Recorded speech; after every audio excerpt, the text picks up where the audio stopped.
Hello everybody and welcome to Lush and Salty Aquariums. My name is Stefan and thank you for coming to the channel. So this, as some of you might know or recognize, is my ADA 22.5 gallon, or they're I think called 60H or 60 high. And so it's a 20 gallon footprint, but it's taller. So there's a couple more gallons of water. And I find this to be an excellent shape and size, and I really enjoy this planted aquarium. So I'm in full profile primarily because you get the absolute full sense of how vigorous the plant growth is and the happy inhabitants that are enjoying said plant growth. It's literally a jungle, but not in that chaotic, disorganized fashion that so many nature tanks are. I've tried to keep this quote unquote manicured, or at least aquascaped, so that I'm getting the kind of coverage that I think is aesthetically pleasing in a disciplined fashion amidst the chaos. So what does all that mean? It means that it's a diorama style really more than a nature style aquarium. You don't hear that term so much, but it is one of the few styles that are often documented and noted in terms of aquascaping. But people don't use the phrase diorama style or diorama aquarium all that much, and I'm not sure why. I think they just default to nature aquarium or jungle aquarium or something along those lines, or into the very disciplined approaches like the uegami and so forth. But this is, I think, a pretty classic example of the diorama style, in that I've forced the nature to some extent to do what I want it to do.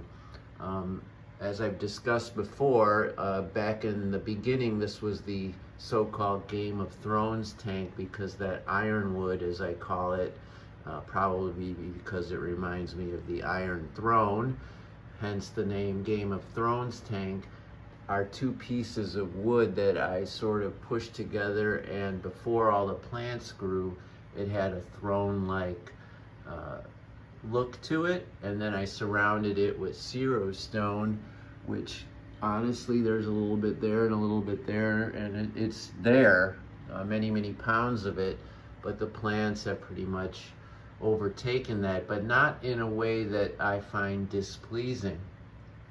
So the diorama style means there's some sort of a framework, but in some cases a literal frame. You see sterage and repens on either corner, the same height and size and width, a little bit in the center, and then some Blixa japonica, which is this beautiful plant here, and then a little bit of hair grass in between it. So when we break it down like that, you can see it's pretty organized, creating a frame, resulting in a diorama, if you will, that complements the throne behind it. And then I have Rotala here growing up and around, falling into some Hygrophila pinnifada, the stemmy plant there. Boom. And then the jungle veil, which is actually a leopard veil that gets that beautiful red, has come up and kind of creates the top part of the frame. So, and then of course on the right here is another stem plant, I believe it's called Hyperoides, and then a little bit of the AR plant. So the reds occupy the right-hand frame, my right, and then the Rotala, the left. We talked about the bottom, and then the veil at top, so creating a literal 4-square frame around the throne in the center. Then I have this beautiful, what I call Japanese clover, a hydrocolte something or other.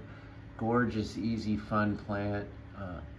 And when it grows like that, it really brings me pleasure. So there are little pieces in the substrate which anchor it, and it will root, and it allows it to create that upward but airy, very sort of Asian vibe. I really like that plant.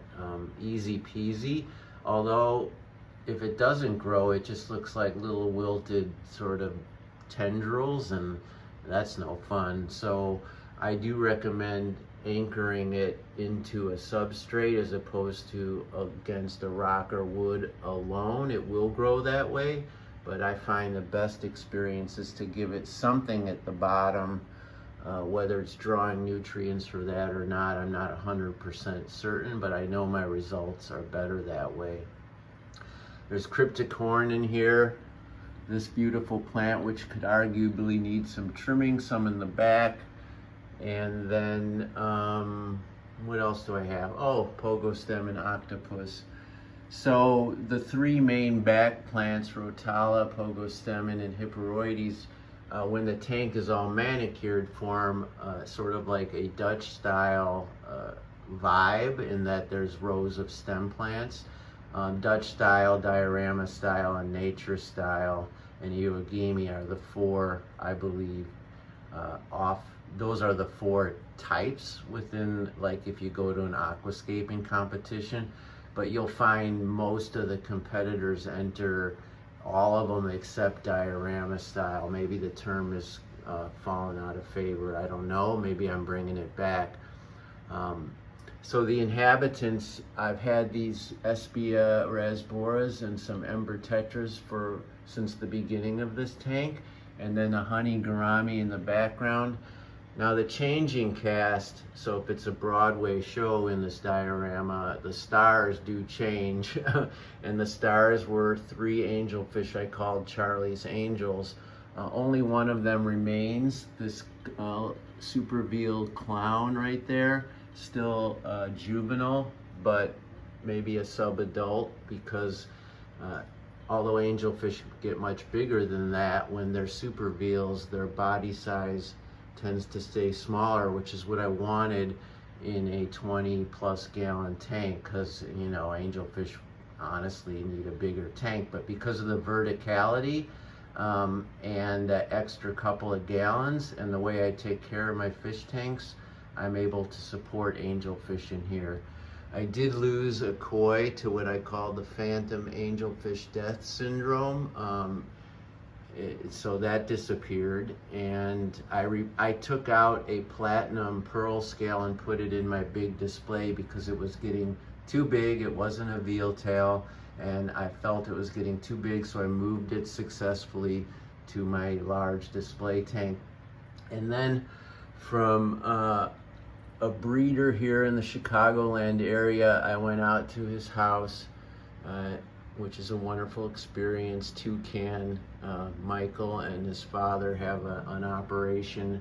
I mean, they don't live together, but Mike in his house has just an incredible selection of angelfish that he raises, and the prices are unbelievable, and the quality is good too. And I picked up these two veal tail white. I'm not sure if they're platinum. That looks like it could be a gold top. I didn't look for anything other than health and the fact that they were veals or super veals, because I want them to stay not small, but never get too big.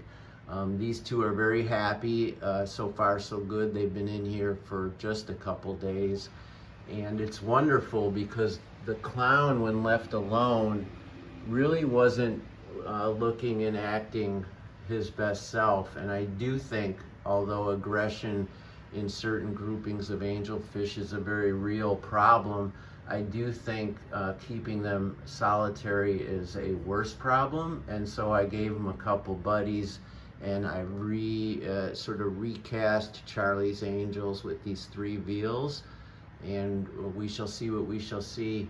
Very elegant, lovely creature, this one here. This one a little bit more neurotic since Jump Street when I put them in, but all in all, they're entitled to their specific little behaviors, and they always are together now, the three up front in the center, with all the other little jewel fish in and amidst the plants behind them, which is exactly what I want for this diorama.